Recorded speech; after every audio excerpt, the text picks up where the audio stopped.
What began as a quiet press release from Buckingham Palace quickly turned into one of the most intense royal controversies in recent memory. It was a Tuesday morning, grey and uneventful, when the palace's digital communication office issued a brief message. At first it went mostly unnoticed. There was no press conference, no televised address, just a formal-looking statement with the royal crest at the top. But hidden deep inside this message was a sentence that immediately changed everything. It mentioned that the royal household was reviewing Princess Diana's burial site and that a formal investigation might be opened. The line was written carefully, with calm wording and emotional restraint, but the impact was like thunder. For many, it felt like reopening a door that had been shut for 27 years. It wasn't just about the physical location of Diana's grave, it was about the emotions, questions, and suspicions that have lived in the public's mind since the day she died. Suddenly, the world was pulled back to August 31, 1997, the day Diana's death shocked millions. On that day, over 2.5 billion people around the world tuned in to watch her funeral. The grief was global. Candlelight vigils were held in every corner of the world. News anchors couldn't hold back tears. Children clutched newspapers with Diana's picture on them. It wasn't just the death of a princess. It felt like the world had lost a symbol of kindness and hope. But the mystery didn't end there. Unlike most royals who were buried in grand palaces like Westminster Abbey or St. George's Chapel, Diana was laid to rest on a small island in the middle of a lake on her family's private estate, Althorpe. This choice, though peaceful and private, felt unusual to many.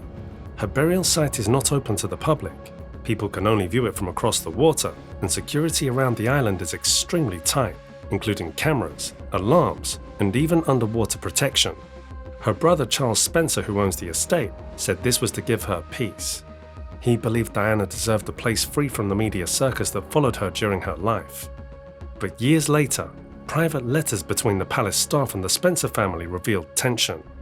The royal family apparently wanted a more traditional royal burial, while the Spencers argued that Diana had a complicated relationship with the monarchy and wouldn't have wanted that.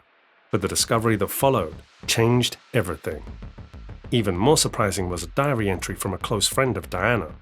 In it, Diana had reportedly written that she didn't want to be left in that place if anything ever happened to her.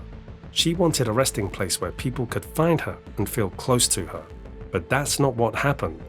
The island, though beautiful, has always felt distant and unreachable.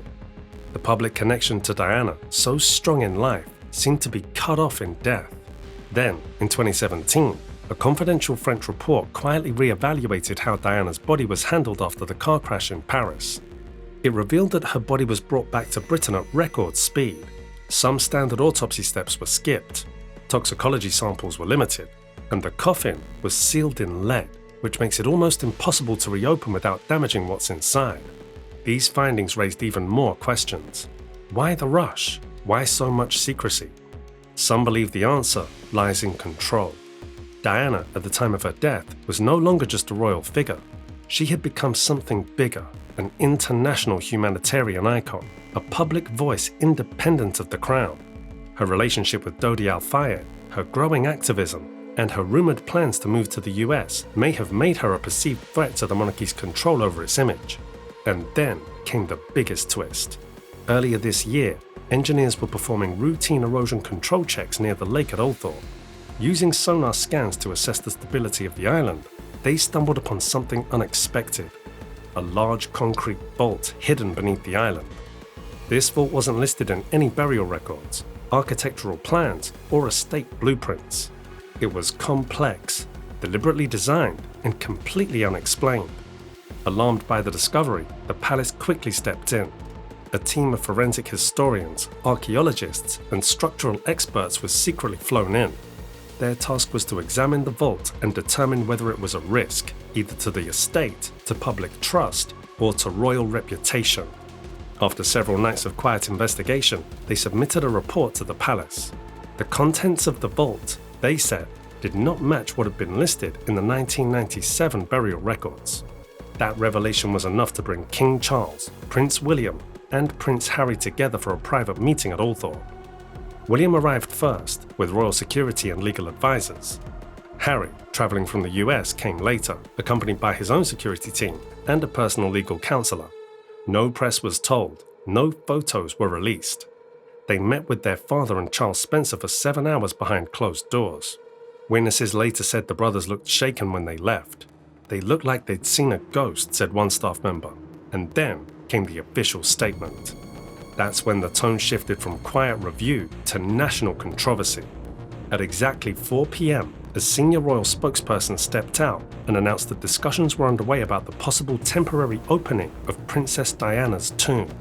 The press gasped. It was no longer a rumor, it was real.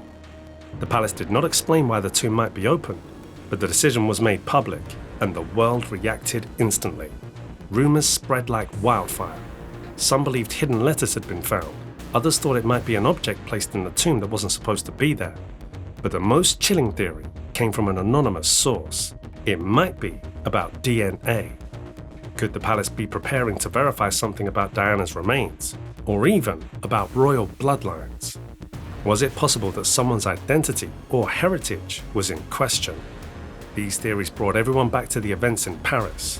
The embalming of Diana's body happened unusually fast, before a full autopsy could be performed in the UK. Key medical records in France are still sealed. Why? If nothing was wrong, why keep those files hidden? Some experts now say the early embalming may have been an attempt to cover up key forensic details. That move, never fully explained, still troubles many today. This led to the biggest and most disturbing question. What if it's not Diana in the tomb? At first glance it sounds impossible, but when added together, the fast embalming, the sealed reports, the secrecy, and now the unexplained vault, it no longer seems like just a conspiracy theory. Some believe Diana's body was secretly relocated, that the tomb is symbolic. Others say a second coffin lies beneath the first, possibly containing letters, gifts, or even evidence meant to remain hidden. Some go even further, suggesting the site was tampered with after the original burial.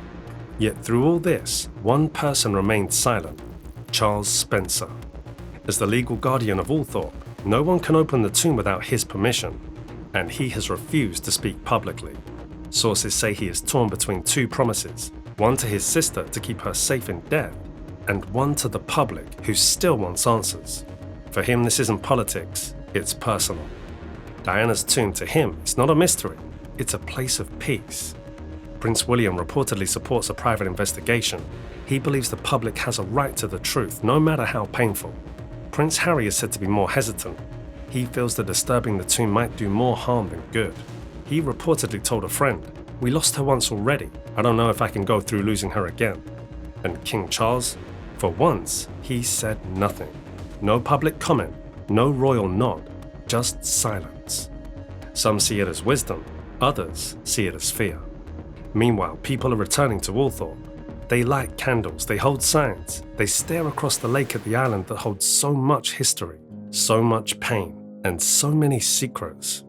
They whisper prayers, not just for answers, but for peace. Within 30 days, the Royal Advisory Panel is expected to make its final recommendation. Everything, from advanced scanning to full exhumation, is still possible. And if that tomb is opened, the truth, whatever it is, will be released into the world. As the monarchy prepares for its next chapter, the truth about its past may finally come to light. One thing is certain: when the air inside that tomb meets the air outside, nothing about the royal family or Princess Diana's story will ever be the same again.